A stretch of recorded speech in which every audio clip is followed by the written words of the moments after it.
Julia. I just want to say you did an amazing job presenting this case and all the different components to it. Death with dignity is definitely a hot topic in the medical field, and it is definitely something we should all be more knowledgeable on.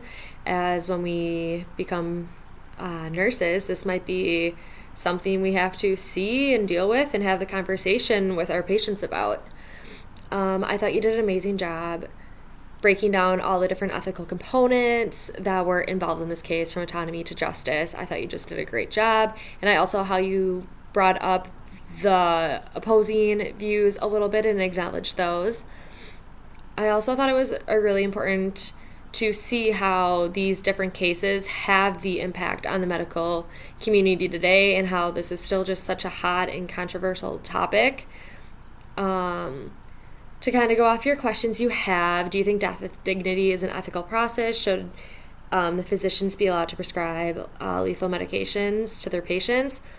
I think it all depends on the patient and their situation they are in, which is why this is so hard, because there are no guidelines of who to give this to or who qualifies for death with dignity and at what point this should be brought up in conversation. So this is why it's such a difficult conversation to have and a difficult topic, because there are no guidelines or regulations. I do believe that if a person has no other options and if their life was going to be prolonged with a lot of complications and intense symptoms from their chronic disease, then if they bring up the conversation, if they want to pursue death with dignity, I think it is definitely an avenue we have to consider for the right type of patients.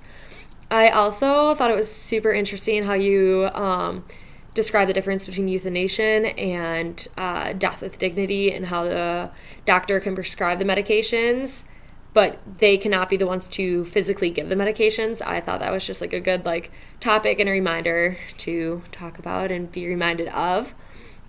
And then kind of lastly, how does palliative care play a role in death with dignity? Where in the process should the physician-assisted suicide be permitted? I definitely think that this is a conversation that needs to happen after a patient kind of has been presented with other options. This is definitely not the first option that should be followed. Especially in palliative care, this is all about keeping them comfortable. So I think that palliative care should definitely discuss pain management and try to do the best they could to keep the patient comfortable and pain under control. But if the palliative care is not working, and if they do kind of meet the qualifications for the death with dignity, then there should be a conversation brought up. It's all about keeping the patient comfortable, and if this is what they want and it is their choice, then I believe it should be followed in the correct cases.